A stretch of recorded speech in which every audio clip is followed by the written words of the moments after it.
Hello, friends, and welcome to the Exams Made Simple. And we are back again with the Hindu complete newspaper analysis for 19th of July 2021. तो 19 जुलाई 2021 का the Hindu newspaper analysis देखते हैं। शुरू करने से पहले आपसे एक रिक्वेस्ट रहेगी कि please do like the video and do share it among your friends. आप इतना कर सकते हैं अगर आप, तो that will be very good from our side. So let's start with the questions first. पहले आज के सवाल। पहला सवाल है, इन द गुप्ता एम्पायर परम भट्टकारा वॉज अ, तो इनमें से कौन था Param Bhattakar? Options are A minister for foreign affairs, B incharge of granaries, C council of peace and conflict, या D title adopted by Gupta kings. Question number 2 is, in the context of ancient India Masattuvan, Masattuvan इनमें से कौन था? Options are A bonded labourers who were admonished by the society, b closest relatives of the kings who could be offered the royal throne, successful merchants of South India, या messengers of peace sent by Indian kingdom abroad. Third is, which of the following is the correct chronological order for the following to be appeared in India. पहले आपको दिया है, एक list दी है, आपको बताना है कि किस क्रोनोलॉजिकल ऑर्डर में वो इंडिया में मिले। First is the gold coins, second is the punch marked silver coins, third is the iron plough, fourth is the urban culture. Select the correct answer, आपको बताना है इनमें से करेक्ट आंसर कौन सा है। Let me tell you the answer for this question. This question is really a good question, tough question. इसका answer है डी 4321, 4321, यानी कि ये इसका ऑर्डर रहेगा, क्रोनोलॉजिकल ऑर्डर। ठीक है ना, that is the thing which is important. फिर दूसरा क्वेश्चन देख लेते हैं, जैसे परम भट्टकारा कौन था? तो Param Bhattakara was the title adopted by the Gupta kings. Gupta kings के द्वारा जो टाइटल अडॉप्ट होते थे उनमें से था ये परम भट्टकारा। और मसत्तुवन कौन थे? तो मसत्तुवन जो थे वो सक्सेसफुल मर्चेंट्स थे, successful merchants of the South India, they were actually the Masattuvans. तो I hope you got clarity regarding these three questions, आपको समझ में आ गया होगा। मूव करते हैं आज के mains question of the day की तरफ। तो आज का जो mains question of the day है वो है, what judicial reforms are needed in the country to improve its working efficiency and credibility. आपको बताना है कि क्या जुडिशियल रिफॉर्म्स ज़रूरी हैं इस देश के लिए ताकि जो जुडिशरी है उसकी वर्किंग एफिशिएंसी और क्रेडिबिलिटी इंक्रीज हो सके, इंप्रूव हो सके। तो दिस इज द क्वेश्चन, आपको बताना है कि क्या क्या जुडिशियल रिफॉर्म्स की ज़रूरत है। This is a very good question. Mains में कहीं ना कहीं किसी न किसी फॉर्म में आपसे पूछता रहता है, कई बार पूछता है कि जुडिशियल रिफॉर्म्स क्या है, इलेक्टोरल रिफॉर्म्स क्या है। अगर एक बार आप लिख लेंगे, आप कुछ पॉइंट्स लिख लेंगे, तो आपके लिए बहुत ज़्यादा अच्छा होगा। आगे मूव करते हैं, प्रीलिम्स स्पेसिफिक न्यूज़ आइटम्स देखते हैं। तो पहली जो न्यूज़ है वो है faster. What is this faster now?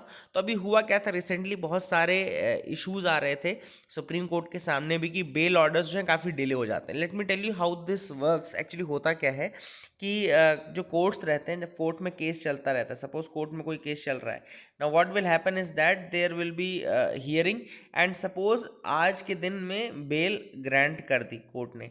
Court suppose कोई दूसरा कोर्ट है, दूर का कोर्ट है, जो कि लगभग 60 किलोमीटर दूर लोकेटेड है जेल से, या 100 किलोमीटर दूर लोकेटेड है जेल से, और शाम को सुनवाई हुई। शाम को सुनवाई उसके बाद आपके सपोज सैटरडे का डे है या फिर सैटरडे का डे है, ठीक है ना, और शाम को 6 बजे उसका ऑर्डर आता है, बेल ऑर्डर आते हैं कि भैया आपको बेल मिल रही है। अब उस व्यक्ति का बेल ऑर्डर जो है संडे को रीच करेगा नहीं, संडे को कोर्ट्स वर्क नहीं करेंगे, तो संडे को रीच करेगा नहीं, फिर उसके बाद एक दिन बाद रीच करेगा, ठीक है ना। Suppose it reaches after 1 day. पहले यही होता है, अभी तक यही होता है कि बेल ऑर्डर वहाँ पे रिलीज़ किए जाते हैं, कोर्ट उसको देती है, फिर पुलिस जो रहती है वो बंदी के साथ, उसके साथ वो बंदी मतलब कैदी, यहाँ पे है ना, यहाँ पे बंदी का मतलब कैदी रहेगा। सो वहाँ पर उसके साथ वो बेल ऑर्डर लेकर आते हैं, एंड देन वो बेल ऑर्डर जेल अथॉरिटीज़ को प्रोवाइड किया जाता है। जेल अथॉरिटीज़ उसके बाद उसको बेल प्रोवाइड करती हैं, मतलब उसको रिलीज़ करते हैं। बट होता क्या था कि जब तक ये फिजिकल सिस्टम काम कर रहा है तो कई बार 2 दिन 3 दिन 4 दिन लग जाते हैं बेल ऑर्डर्स रीच करने में। कई बार जो कोर्ट्स रहते हैं वो दूर के कोर्ट्स रहते हैं, है ना। दूर का कोर्ट मतलब कि हो सकता है एमपी की जेल में कोई बंदा बंद हो, और उसके बाद जो केस चल रहा है वो महाराष्ट्र या तमिलनाडु का किसी कोर्ट में चल रहा हो, ठीक है ना, तो ऐसा भी हो सकता है। तो that could also be a possibility.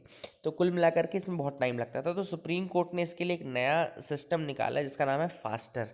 What is this faster? Full form जो है फास्टर का वो है fast and secure transmission of electronic records. Faster मतलब कि fast and secure transmission of electronic records. अब ये इनोवेटिव स्कीम है जिसको कंसीव किया गया है for delivery of orders to concern prisons, district courts, high courts, as the case में भी। तो ये फास्टर जो सिस्टम है ये न केवल कोर्ट्स टू प्रिजन्स बल्कि courts to district courts, courts to high court, इन सबको भी कनेक्ट करेगा। तो ये फास्टर जो है, fast and secure transmission of electronic records, है ना, एक्चुअली में ये बेल ऑर्डर्स के लिए बनाया गया है, but it can also transmit electronic records to district courts plus high courts as well, ठीक है ना। तो ये आपको याद रखना, this is a thing which is very very important. अगली जो न्यूज़ है वो मूव करते हैं उसकी तरफ। So second news is that ministry of Hajj and Umrah, Saudi Arabia की ministry of Hajj and Umrah ने कहा है कि women can now register for the annual Hajj pilgrimage without a male guardian. तो विदाउट मेल गार्डियन, जिसको कि मरहम भी बोलते हैं, तो बिना किसी मरहम के भी अब विमेन अगर चाहें तो वो रजिस्टर कर सकती हैं for the annual Hajj pilgrimage. अभी तक क्या था, एक नेसेसरी था कि अगर किसी विमेन को जाना है हज के लिए तो उसको किसी मेल काउंटर पार्ट की ज़रूरत पड़ती थी या मेल गार्डियन की ज़रूरत पड़ती थी, जिसको मरहम बोलते हैं। But now the ministry of Hajj and Umrah ने ये कहा है कि विमेन को अब अगर चाहें तो किसी दूसरी विमेन के साथ भी वो खुद को रजिस्टर कर सकती हैं, and they can again go to the Hajj with that women and all, है ना। तो अब ये that is the thing which was there. अगली जो न्यूज़ है वो है climate change, deforestation has turned Amazon forest into major CO2 emitter. अब ये एक बड़ी न्यूज़ है, बहुत ज़्यादा इंपॉर्टेंट न्यूज़ है। अब क्या हो गया है, अमेजॉन जो फॉरेस्ट हैं, जो कि लंग्स के कहलाते थे एक तरीके से वर्ल्ड के, क्योंकि बहुत ज़्यादा ये आपके एवरग्रीन फॉरेस्ट हैं, ट्रॉपिकल एवरग्रीन फॉरेस्ट है, उनका सबसे बड़ा जो सोर्स है वो आपका अमेजन फॉरेस्ट ही था। तो हुआ क्या है कि बहुत सारा वहाँ पे डिफॉरेस्टेशन हुआ है, बहुत सारे वहाँ पे पेड़ों की कटाई की गई है, and that is the reason why now Amazon forest are turning into carbon source rather than carbon sink. पहले कार्बन सिंक की तरह काम करते थे, बट चूंकि जो फॉरेस्ट कवर है अमेजॉन फॉरेस्ट का वो 17% तक डिक्लाइन कर चुका है फ्रॉम 1970 के बाद से अभी तक में 30 से 40 सालों में ही लगभग आपका इन 50 सालों में लगभग ये 17 से 20% तक इस फॉरेस्ट कवर डिक्लाइन कर चुका है, and that is the reason why it is shifting from being sink to a source, है ना। तो सिंक से अब ये सोर्स बनता जा रहा है। और CO2 जो है वो मेजर ग्रीन हाउस गैस है, आप सबको पता है ग्रीन हाउस मतलब कि वार्मिंग ऑफ द एटमॉस्फेयर काफ़ी ज़्यादा क्रिएट कर रही है problems, and that is the thing. अब अमेजॉन रेन फॉरेस्ट भी अब अगर उसमें ऐड करने लगेंगे तो जो क्लाइमेट चेंज को रोकने का हमारा जो प्रयास है बहुत ज़्यादा चैलेंजिंग बन जाएगा। सिंपल सी बात है, अगर जो सबसे बड़े सिंक के सबसे बड़े सोर्स में कन्वर्ट हो जाए, सपोज करिए जो सबसे बड़ा सिंक है अगर वो सबसे बड़ा सोर्स में कन्वर्ट हो जाए तो कितनी ज़्यादा ट्रबल्स आने वाली हैं फॉर प्रिवेंशन और mitigation of this climate change. That is a thing which was there. तो ये जो है काफ़ी ज़्यादा प्रॉब्लम्स क्रिएट कर रहा है, एंड यहाँ पे जो रिसर्चर्स हैं उन्होंने कहा है कि several factors have led to this transition, and उनमें से सबसे बड़ा फैक्टर है वो है डिफॉरेस्टेशन एंड फॉरेस्ट डिग्रेडेशन। याद रखिएगा, deforestation, forest degradation, these are the reasons, most important reasons कि क्यों अमेजन जो फॉरेस्ट हैं वो इस तरीके से बिहेव कर रहे हैं। मूव करते हैं आज के मैप ऑफ द डे की तरफ। अब आज के मैप ऑफ द डे में हम जो मैप आपको दिखाएंगे वो है साउथ अमेरिका का फिजिकल मैप। साउथ अमेरिका का फिजिकल मैप क्यों? क्योंकि बहुत सारे इंपॉर्टेंट फीचर्स हैं जो कि इंपॉर्टेंट हैं और लाई करते हैं वहाँ पे, कई बार क्वेश्चन में पूछा जाता है। तो सबसे पहले मैं आपको जो दिखाना चाहता हूँ वो दिखाना चाहता हूँ इसका अमेजोन वाला रीजन। तो अगर अमेजोन वाला रीजन अगर आप ध्यान से देखें तो ये जो पूरा रीजन है, दिस रीजन जो कि ब्राज़ील को और इस वाले पूरे रीजन को लाई करता है, यहाँ पे लाई करता है, ये आपका अमेजोन फॉरेस्ट कहलाता है। This is the Amazon forest region, ठीक है ना। और यहीं पे आपका इसको बोलते हैं सेल्वास, ठीक है ना। यहाँ पे क्या लाई करता है, सेल्वास भी लाई करता है, ठीक है ना। याद रखिएगा सेल्वास लाई करता है। तो सेल्वास जो है वो आपका रेन फॉरेस्ट वाला रीजन ही है, ठीक है ना। सेल्वास जो है आपका ये रेन फॉरेस्ट वाला रीजन ही, इसको याद रखिएगा, सेल्वास इसको बोलते हैं। अगर आपसे यूपीएससी कभी सेल्वास पूछता है तो वहाँ पे आप कंफ्यूज मत होइएगा। ऊपर थोड़ा सा एक बहुत इंपॉर्टेंट फीचर मैं आपको दिखाता हूँ, ये आपको लानोस दिख रहा होगा, यहाँ पे लिखा हुआ है लानोस। तो लानोस जो है वो ट्रॉपिकल ग्रासलैंड है, याद रखिएगा, ट्रॉपिकल ग्रासलैंड प्लेन रीजन है जो कि लाई करता है आपके कोलंबिया और वेनेजुएला में, ठीक है ना। कहाँ लाई करता है, कोलंबिया और वेनेजुएला में। तो ये लानोस वाला पार्ट कंप्लीट हो गया, जिसको कि हम क्या बोलते हैं, ये ट्रॉपिकल ग्रासलैंड्स हैं वहाँ के, ठीक है ना। फिर आपको यहाँ पे हाईलैंड्स दिख रहे होंगे जिसको हम गियाना हाईलैंड्स बोलते हैं। गियाना हाईलैंड्स आर लोकेटेड हेयर, आप यहाँ पे देख सकते हैं वो गियाना हाईलैंड्स बोलते हैं, ठीक है ना। इसके बाद ऊपर आप कंट्रीज तो देख ही रहे होंगे, वेनेजुएला है आपका, कोलंबिया है, ठीक है ना। इधर साइड आपको इक्वाडोर दिख रहा होगा, इक्वाडोर की कैपिटल आपको क्विटो भी दिख रही होगी, है ना। These are the things. फिर नीचे अगर आप आओगे तो ब्राज़ीलियन हाईलैंड्स पे आओगे, ये ब्राज़ीलियन हाईलैंड्स वाला पार्ट है। और यहीं पे एक इंपॉर्टेंट रीजन और लाई करता है जिसको हम बोलते हैं मेटो ग्रासो, ठीक है ना, मेटो ग्रासो। तो ये आप याद रखना है कि यहाँ पर मेटो ग्रासो, यहाँ पे डायमंड भी मिलता है। और ये ब्राज़ीलियन हाईलैंड्स है, यहाँ पे ब्राज़ीलियन हाईलैंड्स इनको बोलते हैं। और ये क्या कहलाता है, मेटो ग्रासो, ठीक है ना। तो इसको याद रखिएगा, मेटो ग्रासो को याद रखिएगा। ऊपर जो मैंने बताया लानोस, वो भी आप याद रखिएगा, लानोस भी काफ़ी इंपॉर्टेंट है, ट्रॉपिकल हाईलैंड्स आप याद रखिएगा। एंड ये मेटो ग्रासो का जो रीज़न है, यहाँ का थोड़ा सा पार्ट आपका ट्रॉपिकल जो रेन फॉरेस्ट है, अमेजन के रेन फॉरेस्ट है, वहाँ से भी लोकेटेड है, आप इसको याद रखिएगा, ठीक है ना। अब जो एक बहुत इंपॉर्टेंट रीजन मैं आपको दिखाने जा रहा हूँ, वो है नीचे यहाँ पे अर्जेंटीना, पैराग्वे, उरुग्वे वाले पार्ट में आता है। यहाँ पैम्पास इसको बोलते हैं। पैम्पास क्या होते हैं, they are fertile South American lowlands. याद रखिएगा, ये फर्टाइल रीजन्स हैं, लो लैंड्स हैं। और ये आपके इधर अर्जेंटीना के ब्यूनस आयर्स वाले पार्ट में, उरुग्वे वाले पार्ट में, ठीक है ना। तो यहाँ पर ये लाई करता है, ठीक है ना। तो ये आपको दिख रहा होगा, दिस इज द पार्ट जहाँ पे पैम्पास लाई करता है। तो कई बार क्या होता है, आपसे क्वेश्चन पूछा जा सकता है, वो आपको अरेंज करने के लिए बोल देगा ना, नॉर्थ टू साउथ अरेंज करने के लिए दे देगा। जैसे कि वो बोल देगा कि आप बताओ कि Selvas, Pampas, Llanos, north to south आप अरेंज करो, ठीक है ना। तो या तो ये क्वेश्चन दे देगा या साउथ टू नॉर्थ दे देगा आपको, ठीक है। तो इस तरीके से कुछ भी वो दे सकता है। फिर आप ऊपर देखोगे यहाँ पे, तो एक यहाँ पे एक और रीजन है जिसको ग्रैंड चाको बोलते हैं, दिस इज द ग्रैंड चाको। ये बिल्कुल इसी का एक्सटेंशन है, पैम्पास का आप बोल सकते हो ग्रैंड चाको। तो ग्रैंड चाको आप यहाँ पे देख सकते हो, ठीक है ना। That is the part. फिर उरुग्वे वाले पार्ट में जब आप आओगे, उरुग्वे वाले पार्ट में जब आप आओगे तो यहाँ पे एक और ग्रासलैंड आपको दिखेगा जिसको कैंपोस बोलते हैं, कैंपोस ग्रासलैंड। यहाँ पे देखो लाई करता है, ठीक है ना। यहाँ पे कॉफ़ी वाला, कॉफ़ी के लिए बहुत ज़्यादा फेमस है ये रीजन, कॉफ़ी के लिए काफ़ी ज़्यादा फेमस है। ये आपको कैंपोस दिख रहा है ना, कैंपोस, ये यहाँ पे है उरुग्वे वाले रीजन में। उरुग्वे, ब्राज़ील और ये अर्जेंटीना का जो कहना चाहिए कि बॉर्डरिंग है रीजन है, वहाँ पर ये लाई करता है, ठीक है। तो दैट इज़ द थिंग। फिर एक लास्ट में डेजर्ट आता है जिसको हम बोलते हैं पैटागोनिया डेजर्ट। साउथ में आपको दिख रहा होगा यहाँ पे पैटागोनिया डेजर्ट। तो ये साउथ अमेरिका का डेजर्ट है, पैटागोनिया डेजर्ट। तो that is the thing which is याद रखिएगा आप। And it is also located in Argentina, आप कह सकते हैं it is located in the Argentina region. थोड़ा सा चिली में भी लाई करता है, अर्जेंटीना चिली वाले पार्ट में ये लाई करता है। फिर यहाँ पे आप साउथ में देख सकते हैं फॉकलैंड आइलैंड। तो ये आप याद रखिएगा, फॉकलैंड आइलैंड का रीजन जरूर याद रखिएगा, कभी आपसे पूछ लेता है कहाँ पर है फॉकलैंड आइलैंड, आपको पता होना चाहिए। So that is it from this map. I hope you got clarity regarding that.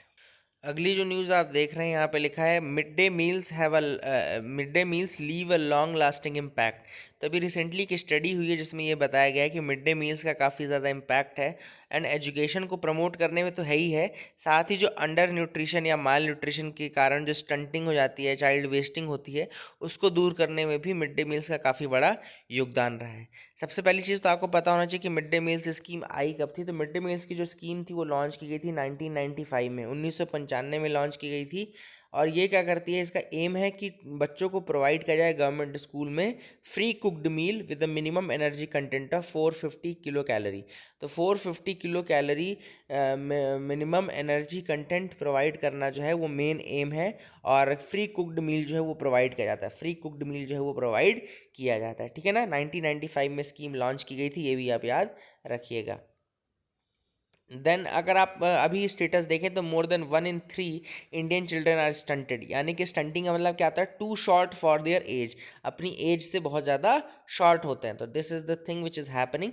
And ये रिप्रेजेंट करता है chronic under nutrition in this country. इस कंट्री में जो अंडर न्यूट्रिशन है या मैल न्यूट्रिशन है वो काफ़ी ज़्यादा है। ऐसे में मिड डे मील जो स्कीम है वो एक ग्रीन शूट की तरह रिप्रेजेंट करती है और काफ़ी ज़्यादा रोल प्ले करती है, न केवल ग्रॉस इनरोलमेंट रेशियो को बढ़ाने में, एजुकेशन को बढ़ाने में, एजुकेशन के पेनिट्रेशन को बढ़ाने में, बल्कि साथ ही साथ अंडर न्यूट्रिशन, स्टंटिंग और वेस्टिंग की समस्या को दूर करने में भी काफ़ी बड़ा रोल प्ले करती है। तो that is again a thing which is there in this news item. I hope you got clarity. आगे मूव करते हैं, देखते हैं और क्या इंपॉर्टेंट न्यूज़ आइटम्स हैं।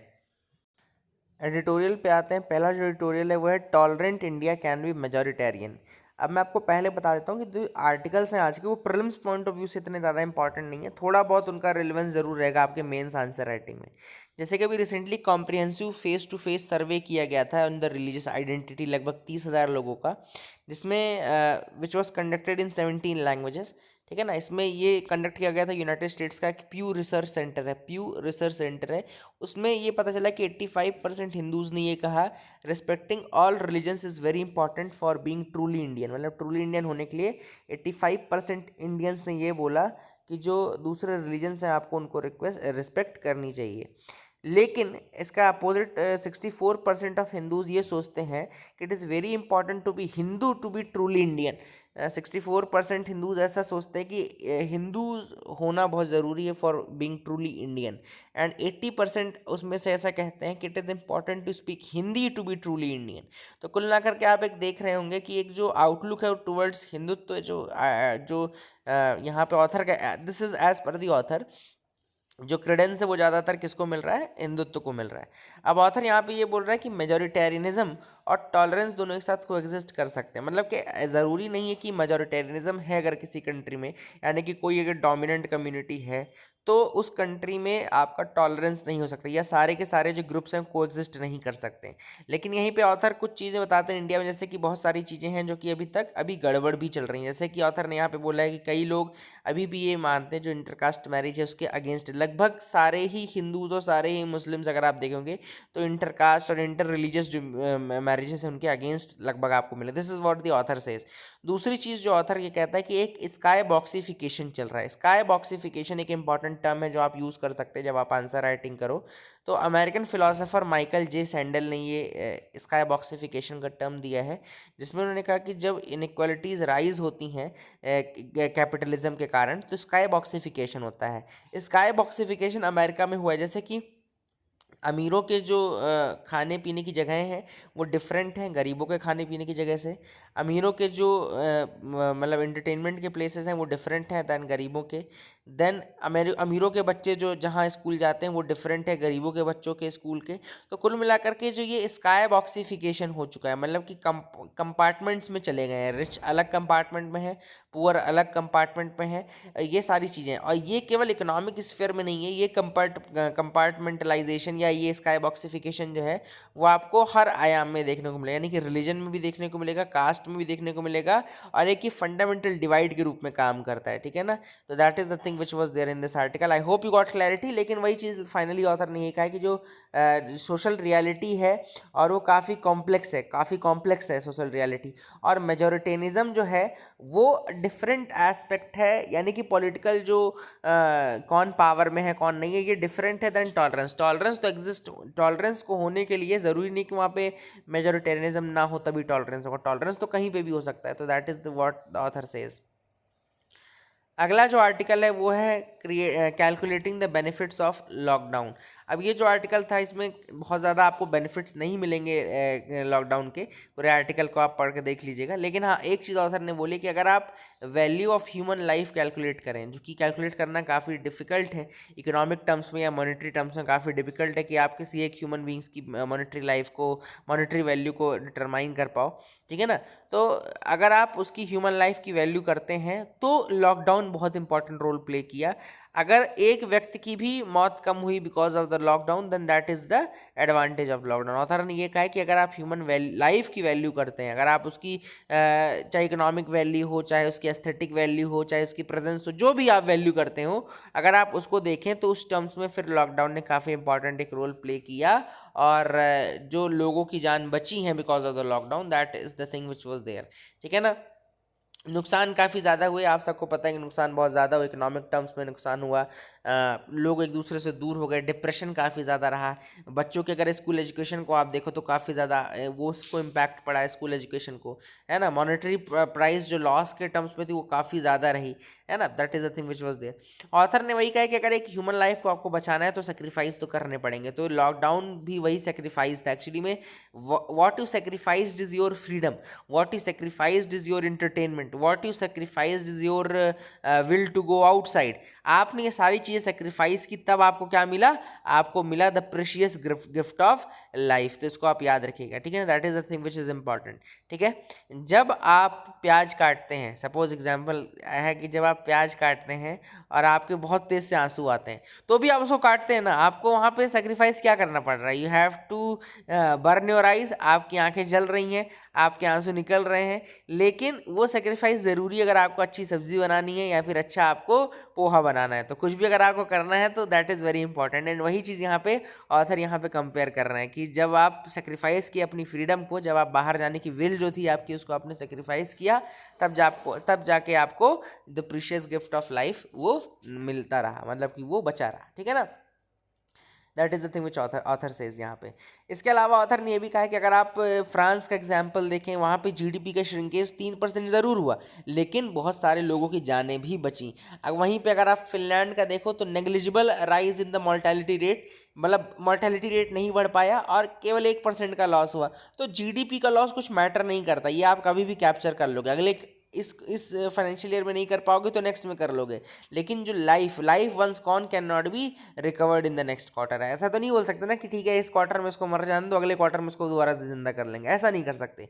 इकोनॉमी के लिए, जीडीपी के लिए आप जरूर बोल सकते हो कि हाँ चलो इस क्वार्टर में कम होगी तो अगले क्वार्टर में हम डबल ग्रोथ कर लेंगे, लेकिन जो लाइफ है, ह्यूमन बीइंग है, once a human being is gone, he is gone forever. वो आपके नेक्स्ट क्वार्टर में, नेक्स्ट ईयर में बहुत अच्छी हार्वेस्ट हुआ, उन सबसे उसको मैटर नहीं करता है। तो that is the thing which is important in this article. I hope you got clarity, कुछ समझ में आया होगा आपको।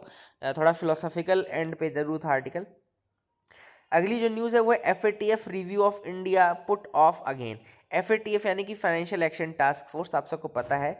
दूसरी चीज़ जो इंपॉर्टेंट फैक्ट्स हैं FATF के रिगार्डिंग, 1989 में ये बना था और G7 की इनिशिएटिव में बना था, G7 की इनिशिएटिव में बना था। इसका जो हेडक्वार्टर है वो पेरिस में है, that is headquartered in Paris. और जब ये बना था 1989 में तो उसका मेन काम था मनी लॉन्ड्रिंग को स्टॉप करना, to stop the menace of money laundering.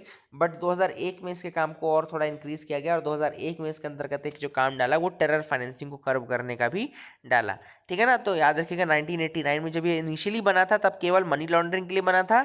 2001 में इसका जो मैंडेट है वो थोड़ा बढ़ाया गया और कर्ब द टेररिस्ट फाइनेंसिंग को भी कम करने के लिए, कर्ब करने के लिए फिर इसमें इंक्लूड किया गया। 1989 हेडक्वार्टर इज इन पेरिस। अब इंडिया का जो है वो रिव्यू होना था, लेकिन अब वो फिर से थोड़ा डिले कर दिया गया। तो I hope you got clarity regarding that. आगे मूव करते हैं। Hall plans medium lift choppers.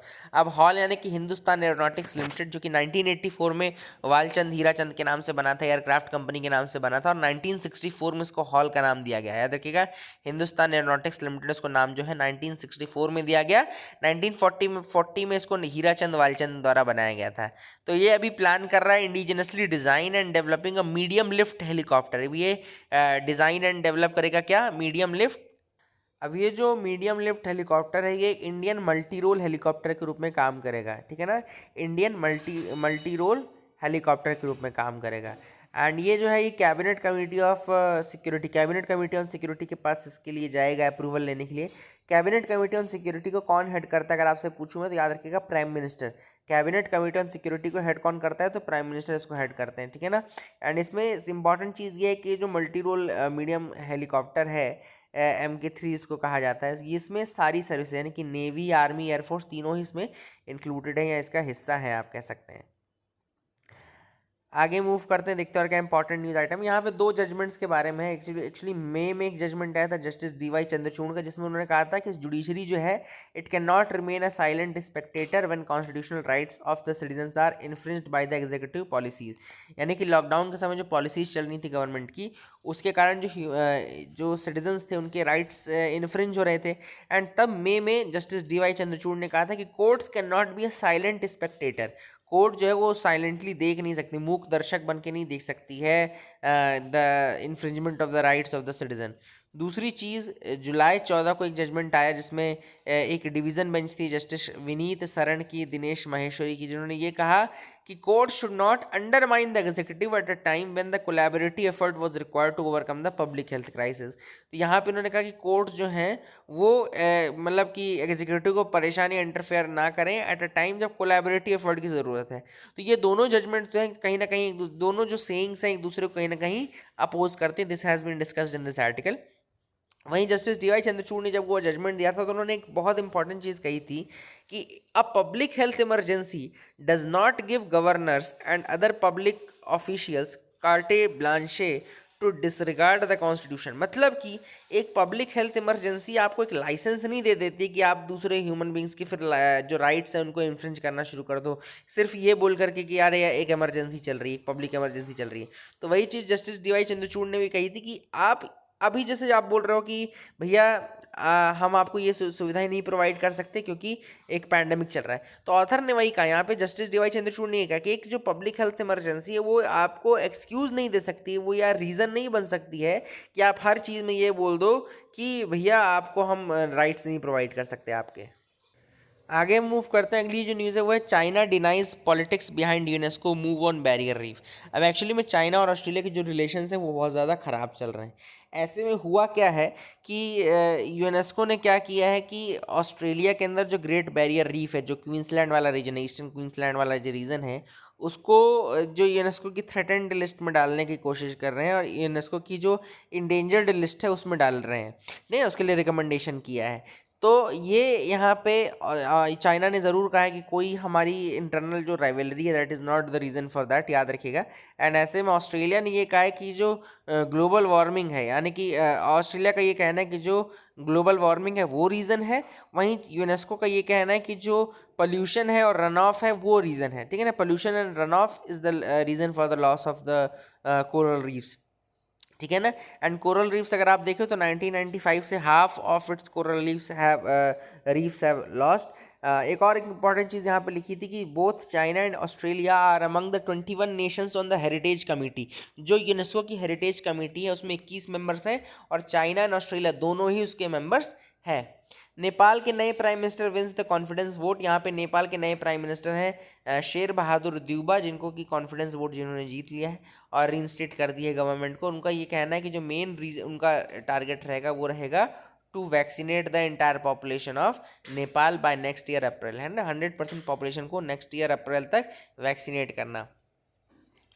अगली न्यूज़ है Julia Ducournau's Titane wins big at Cannes. अब कांस में जूलिया डिकोरनाउ जो है 37 ईयर ओल्ड फ्रेंच डायरेक्टर है एंड इन्होंने मूवी बनाई थी Titane which is a freaky and provocative body horror drama, has became the first female director in 28 years. पिछले 28 साल में पहली फीमेल डायरेक्टर बनी है to win the Cannes film festival Palme d'Or. याद रखिएगा पाल्मे डोर, जैसे बैलन डोर होता है ना, बैलन डोर फुटबॉल में दिया जाता है, वैसे पाल्मे डोर जो है कांस फिल्म फेस्टिवल का सबसे बड़ा कहना चाहिए कि सबसे बड़ा प्राइज़ है, बिगेस्ट कांस प्राइज़ है पाल्मे डोर। तो पाल्मे डोर जो है वो दिया गया है जूलिया डिकोरनाउ को and 37 year old French director हैं। टाइटेन मूवी के लिए उनको ये दिया गया। She is the first women in the last 28 years. Overall ये सेकंड वुमेन ही है, वर्ल्ड की ये सेकंड वुमेन ही है अभी तक जिसको कि ये सबसे बड़ा प्राइज़ मिला है।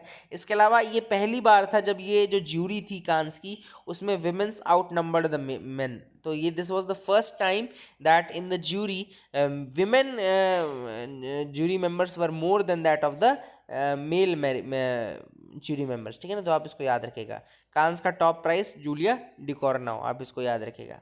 सो that is it I think for the day friends. I hope you like our video. Please do like share subscribe, keep loving us, keep sharing us. Thank you and have a nice day.